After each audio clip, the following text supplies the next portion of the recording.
Break के बाद स्वागत है आप सभी का सी न्यूज भारत में। खबर नर्मदा से है, जहां गुजरात प्रदेश कांग्रेस समिति के महामंत्री संदीप सिंह मंगरोला की अध्यक्षता में और नर्मदा जिला पूर्व धारासभ्य पीडी वसावा के साथ नर्मदा जिला कांग्रेस समिति के प्रमुख रंजीत सिंह तड़वी की उपस्थिति में सिविक होटल में कांग्रेस समिति की ओर से प्रेस कॉन्फ्रेंस का आयोजन हुआ। ये कॉन्फ्रेंस में कांग्रेस की ओर से वोट चोर गद्दी छोड़ अभियान के लिए आगामी समय में आयोजित कार्यक्रमों के बारे में जानकारी दी गई। कॉन्फ्रेंस में मीडिया के साथ बात करते हुए संदीप सिंह मंगरोला ने बताया कि राहुल गांधी की ओर से पूरे देश में वोट चोरी को लेकर अभियान चलाया जा रहा है। ये अभियान के भागरूप 3 अक्टूबर से 10 अक्टूबर तक वोट चोर गद्दी छोड़ अभियान चलाने के लिए एआईसीसी की ओर से दी गई सूचना के अनुसार नर्मदा जिला कांग्रेस समिति के आगेवानों के साथ बैठक का आयोजन किया गया है। 3 से 10 अक्टूबर तक नर्मदा जिले के तमाम तहसील के तमाम बूथ पर कांग्रेस आगेवानों और कार्यकर्ता 100 से ज्यादा लोगों की दस्तखत लेंगे और राहुल गांधी की ओर से शुरू किए गए ये अभियान को बुलंद किया जाएगा। जानकारी देते हुए संदीप सिंह मंगरोला ने और क्या कुछ बताया, सुनिए। नर्मदा जिला कांग्रेस समिति द्वारा आयोजित આજની આપણી સ્વાર્તામાં આપ સૌનું સ્વાગત કરું છું। સમગ્ર ભારત દેશની અંદર કોંગ્રેસ દ્વારા વોટ ચોરી પકડી પાડી અને રાહુલ ગાંધીજીના નેતૃત્વની અંદર જે અભિયાન ચાલી રહ્યું છે એ અભિયાનના ભાગરૂપે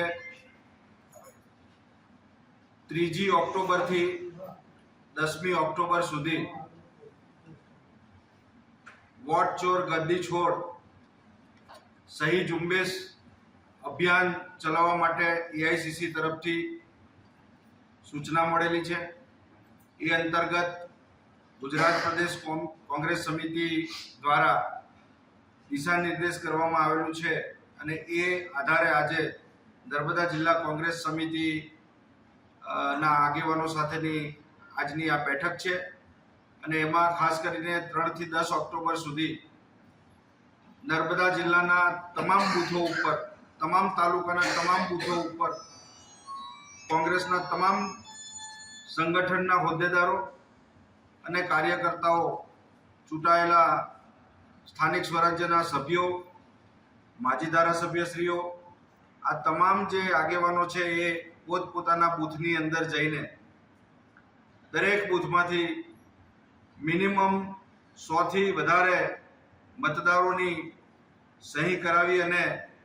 વોટ ચોર ગદ્દી છોડનો જે નારો છે એને બુલંદ કરવા માટેનો પ્રયત્ન કરવાના છે। ખાસ કરીને દેશની અંદર જેટલી પણ ચૂંટણીઓ થઈ છે એ ચૂંટણી દરમિયાન પરિણામો આવે ત્યારે લોકોને એક આશંકા દેખાતી હતી કે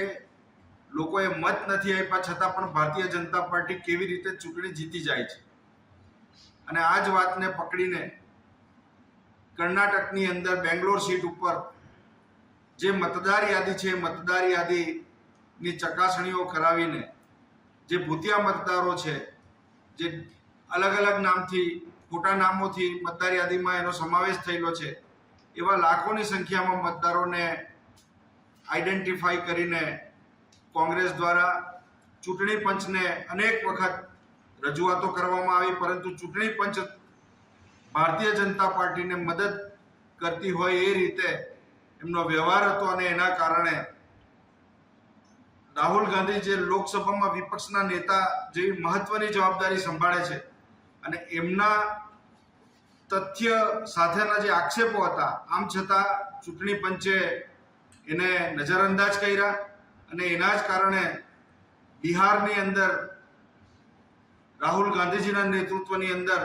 જે યાત્રા નીકળી અને એ યાત્રામાં ભારે જન સમર્થન પ્રાપ્ત થયું અને એના કારણે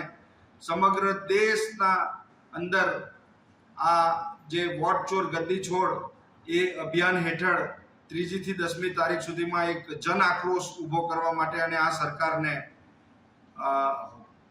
1 મિનિટ પણ आ देशनी सत्ता उपर के राज्यनी सत्ता उपर